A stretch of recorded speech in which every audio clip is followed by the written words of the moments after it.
Aujourd'hui, j'ai une gâterie pour toi. Je me suis vraiment amusé.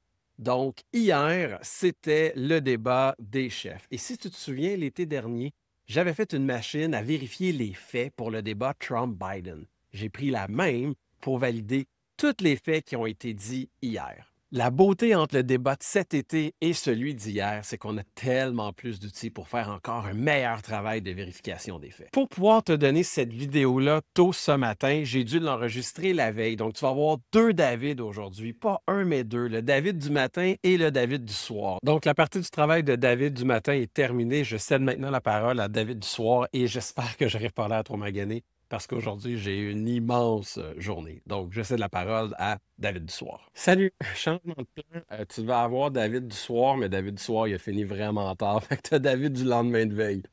Désolé, c'est ce que j'ai à offrir. Puis pourquoi ça a été si long? Ben, au lieu de prendre exactement les technologies que j'avais utilisées l'été dernier pour le débat Trump-Biden, je me suis dit, hey, on a des modèles qui sont capables de raisonner maintenant, ce qu'on n'avait pas, puis on a des modèles qui sont beaucoup plus agiles pour aller sur le web, ce qu'on n'avait pas. Pourquoi je ne prendrais pas une nouvelle tech? Ben, guess what? Ça n'a pas marché du premier coup, donc j'ai travaillé jusqu'à temps que ça marche. Ça, c'est ma tasse d'overtime. Get shit done. I got it done. Donc, allons directement dans le vif du sujet. C'est le bout qui est intéressant.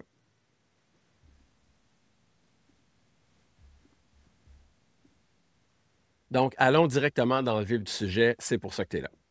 Donc, ce qui est très intéressant du débat d'hier, contrairement au débat Trump-Biden, c'est que dans le débat Trump-Biden, ça parlait beaucoup, beaucoup, beaucoup du passé.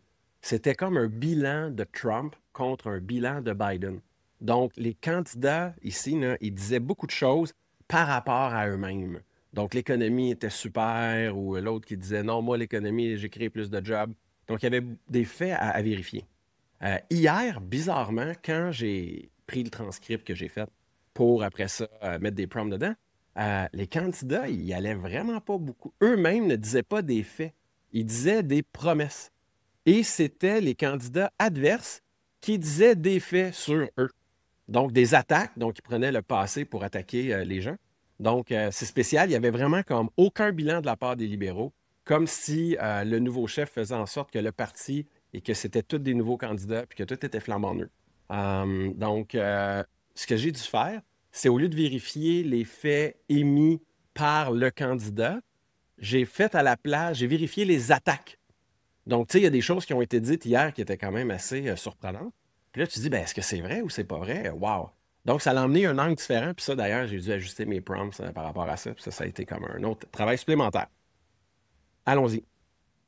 Première chose à regarder, c'est le nombre d'accusations. Donc, ici, pour Carney, on en a 22. Pour Poilièvre, on en a 19. Signe, on en a 14. Puis Blanchet, on en a 15. Donc, juste ça en partant, ça nous montre où il y a des points, où on veut convaincre les gens de ne pas voter pour quelqu'un. Et ce qui est nouveau dans ce modèle, donc on va prendre, je vais prendre un au hasard, là, regarde, je clique sans regarder, là. Donc, souligner l'incohérence établie avec la taxe carbone après 17 ans de défense libérale. Ouais, pendant 17 ans, si tu étais contre ça, tu étais contre la planète, puis là, soudainement, ben, c'est correct d'être contre ça. Puis ça, d'ailleurs, ça a été mentionné dans son livre qu'il a écrit il y a 3 ans, mais ça, c'est un autre sujet. L'idée ici, c'est que tu vas voir le modèle raisonné. Donc, il dit, OK, il faut que je fact-check la claim, là, que Mark Carney, nanana, est un opposant. Puis là, ici, tu vas voir, il va faire un résumé, donc partiellement vrai. Puis là, ensuite, il décortique. Donc, l'explication, il va même offrir une version corrigée, comme ça ici.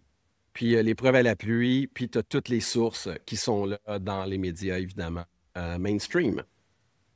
Aussi, ce que j'ai fait qui est le fun, puis ici, tu as les sources qui sont recopiées ici, et je donne un lying score. Donc, à quel point l'attaque était vraie. Donc, 1, c'est partiellement vrai, 0, c'est totalement vrai, puis 3, c'est un mensonge absolu. Donc, les claims sur Carney étaient tous au minimum partiellement vrais. Euh, Poilièvre, même principe. Par souci de temps, je n'irai pas dans chacun des exemples parce que la vidéo va être trop longue. Donc, même méthodologie. Lying score, on voit qu'il y avait des accusations qui étaient totalement fausses, d'autres qui étaient totalement vraies.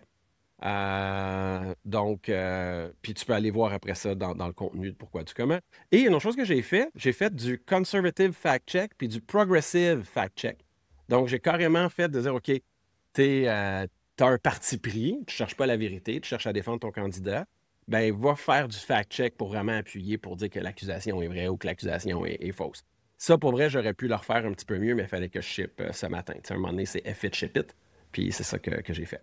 Donc, si tu veux avoir accès à la base de données parce que tu as envie de regarder tous les faits, tu as juste à commenter démo, puis je vais te l'envoyer en lien direct, assure-toi qu'on est connecté.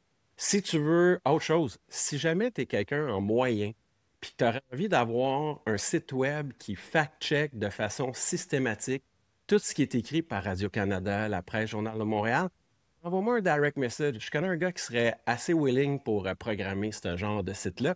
Je te donnerai son nom. Ça commence par David, puis ça finit par Prou. Euh, Autre chose, si tu veux voir toute ma méthodologie de prompt, je peux faire une vidéo pour ça qui va être long, mais vraiment montrer étape par étape comment je l'ai fait. Ça, si tu le veux, il faut que tu repostes la publication ci-dessus, puis je te l'enverrai. On se voit demain. J'espère être capable de le faire pour le débat en anglais.